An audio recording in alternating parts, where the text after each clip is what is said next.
충치를 제거할까 안 할까의 문제가 아니라 충치가 없으면 어떡하지 하는 강박관념이 들어서 스스로 자체 검증이 매 순간 되다 보니까 선택에 있어서 고민할 건 없는 것 같아요. 치과 원장님을 만나 뵈면 치과가 편의점, 미용실보다도 많아졌다라고 되게 한탄하시더라고요. 그러면은 치과도 차별화 전략이 굉장히 중요할 것 같은데 원장님 생각은 어떠세요? 차별화 전략은 일단 광고, 마케팅인 것 같아요. 요즘에는 치과들은 기본적으로 이제 블로그 안 하는 치과는 없고요. 브랜드 블로그라고 하더라고요. 광고 업체들을 통해서 전문적으로 상위 노출이 되게 한다거나 파워 링크라든가 그런 것들도 하고 다른 매체들 많이 있으니까 인스타그램, 페이스북, 당근도 하시고 전광판 광고도 하시고 그 본질보다 광고나 마케팅에 더 치중하는 치과가 더 잘 되는 경우를 보셨고 되게 힘드셨을 것 같아요. 마음이 사실 많이 힘들었어요. 그리고 그 현실을 인정하는 데까지도 시간이 좀 많이 걸렸고 1년 전부터는 아내가 아무것도 안 하고 왜 이렇게 하고 있냐 그래서 저는 무슨 말이냐 환자 열심히 보고 성실하게 그렇게 해야지 하고 생각을 했는데 아내가 무료 블로그 강의를 들으러 가더라고요. 그래서 저는 마음대로 해봐라 제가 그렇게 반대를 하니까 혼자 열심히 가서 듣고 와서 블로그를 만든 거예요. 환자한테 꼭 필요한 진료와 매출을 또 생각을 안 할 수가 없을 것 같은데 그 사이에서 고민을 사람이라면 한 번은 한 적이 있었을 것 같거든요. 고민은 되는데 고민할 수가 없어요. 진료 스타일이 사진을 많이 찍거든요. 하루에 한 100장 이상씩 찍는 것 같아요. 그래서 환자분들 오시면 엑스레이는 물론 찍는 거지만 환자분 구강 상태라든가 치아의 상태를 잘 보여줄 수 있는 카메라를 세팅을 해서 찍어서 보여드리고 진단을 하고 확신이 들 때만 충치 치료를 예를 들면 정말 충치가 있을 것 같을 때만 진료를 들어가게 돼요. 왜냐고 하면은 저는 진료할 때 중간에도 충치가 있다면 한꺼풀 벗겨내고 찍고 또 한꺼풀 벗겨내고 찍고 한꺼풀 벗겨내고 찍고 시간이 있을 때는 중간에 세워드려서 지금 이렇게 충치가 겉에서 보기에는 없는 것 같고 작았지만 속에선 이만큼 큽니다 하고 보여드리는 거를 모든 환자분들께 하고 있으니까 충치를 제거할까 안 할까의 문제가 아니라 제거를 하고 나는 분명히 사진을 찍을 건데 충치가 없으면 어떡하지 하는 강박관념이 들어서 스스로 자체 검증이 매 순간 되다 보니까 선택에 있어서 고민할 건 없는 것 같아요. 정말 있는가 없는가에 대해서 집중하게 되는 것 같습니다. 사람을 상대하는 직업이다 보니까 컴플레인 거는 사람들에 대해서 케어하는 것도 굉장히 중요할 것 같거든요. 어떻게 하세요? 한 몇 개월 전에 중년 여성분이 상태가 안 좋아진 치아를 뽑고 임플란트를 하신 경우가 있었어요. 환자분하고 관계도 되게 좋고 신뢰 관계도 좋고 굉장히 만족을 하시고 해주시는 분이었는데 남편분이 찾아오신 거예요. 혼자 어떤 서류가 있는데 그거를 작성을 해야 되는데 자신들이 손해를 보는 것 같다. 보험 서류였거든요. 혜택을 받을 수 있는가 없는가에 대한 문제였어요. 보험에 관련된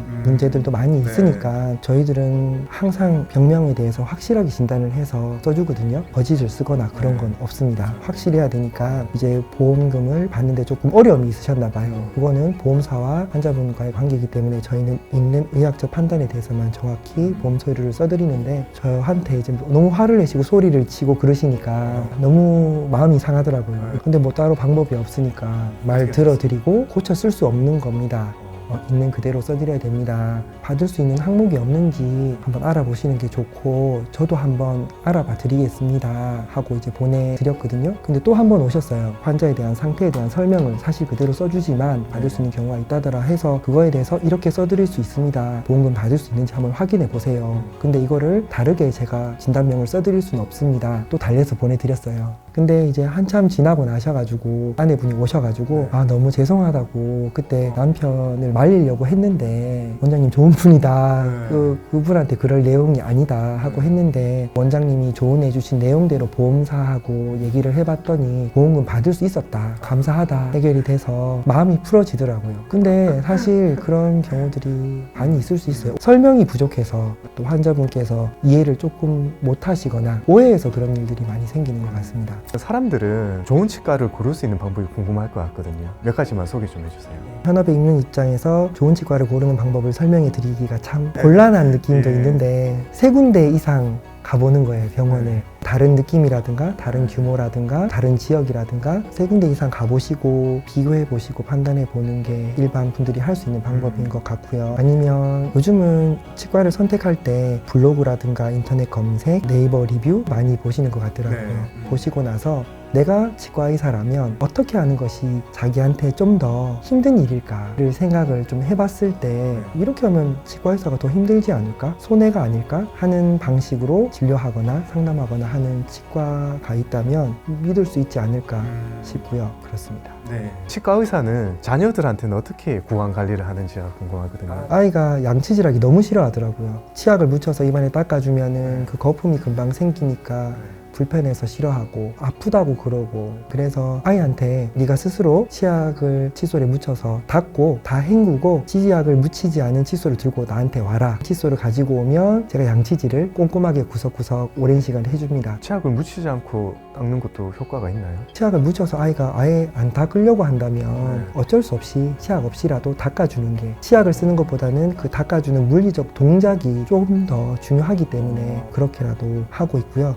또 아이가 싫어했던 게 제가 문지를 때 목구멍을 좀 찌른다는 거였어요. 그래서 제가 사실 아내한테 한번 누워보라고 해서 양치질을 해봤거든요. 그러니까 세게 문질러서 잇몸이 따가워 이런 얘기를 듣고, 그때부터는 너무 세게 문지르는 게 아니라 칫솔 끝이 치아 사이사이 틈으로 먼지를 빼내듯이 이렇게 닦아주는 방식으로 닦아줘서 조절을 하고 있습니다. 그래서 부부끼리 한번 서로 양치질을 해줘 보시면 아이가 느끼는 느낌을 한번 느껴볼 수 있으실 거예요. 네, 원장님, 요즘에 탕후루 열풍이 아주 거세잖아요. 치과 의사로서는 어떻게 보시는지. 치과 의사로서는 탕후루가 참 우려스럽습니다. 네, 먹어봤는데 생각보다 딱딱했고 점도가 높았기 때문에 이거 잘못 씹어 먹다가는 치아가 조금 손상될 수도 있겠다. 그리고 점도가 높다 보니까 설탕이 치아에 오래 붙어 있어서 충치균이 좋아할 수 있겠구나, 그런 생각이 들었습니다. 그리고 진료받는 한 아이가 탕후루 먹다가 떼웠던 게 빠졌다고 왔거든요. 빠질 때가 됐는데 때마침 탕후루 때문에 좀 더 빨리 빠진 걸 수도 있지만 점도가 높다 보니까 씹었다 뗄 때 떼워져 있는 물질을 잡아서 당길 수 있으니까 조절해서 드시면 좋을 것 같습니다. 탕후루뿐만이 아니라 제로로 탄산음료가 많이 나오잖아요. 마시고 나서 밤에 양치 안 하고 자도 상관이 없나요? 하시는 걸 추천드립니다. 양치라기보다는 헹궈내주는 거가 중요할 것 같아요. 제로 콜라 같은 경우에는 충치균이 에너지로 활용할 수 있는 당이 없기 때문에 충치가 생기지 않을 것 같기는 하지만 탄산수가 보통 약 산성을 띱니다. 한 3에서 5 정도. 치아 겉껍질을 이루고 있는 범랑질이란 층이 있어요. 그 껍질을 약하게 할 수 있기 때문에 충치가 파먹기 좋은 부드러운 상태로 치아 껍질을 만들어 버린다고 생각하시면 되세요.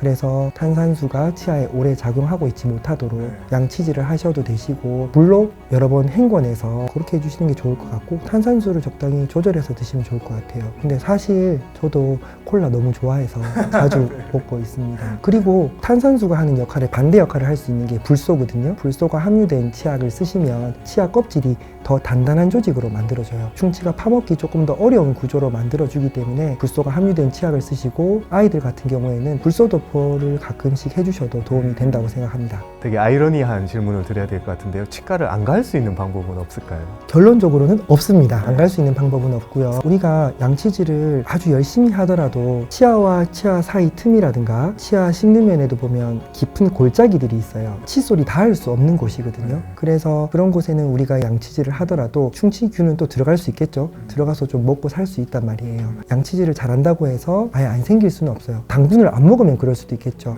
근데 현대 식습관에서는 그럴 수 없기 때문에 치과를 자주 방문하셔서 꼭 치료해야 되는 충치들을 분별해서 조기에 치료하시는 게 치아 수명을 길게 늘리는 데 도움이 될 거라고 생각합니다. 오늘 구미 시온치과의 최윤현 원장님 모시고 이렇게 얘기 나눠봤었는데요. 만족스러운 서비스를 주는 선한 원장님이 아닐까라는 생각이 듭니다. 또 다음번에 좋은 기회로 함께 하도록 하겠습니다. 오늘 나와주셔서 감사합니다. 네, 수고하셨습니다.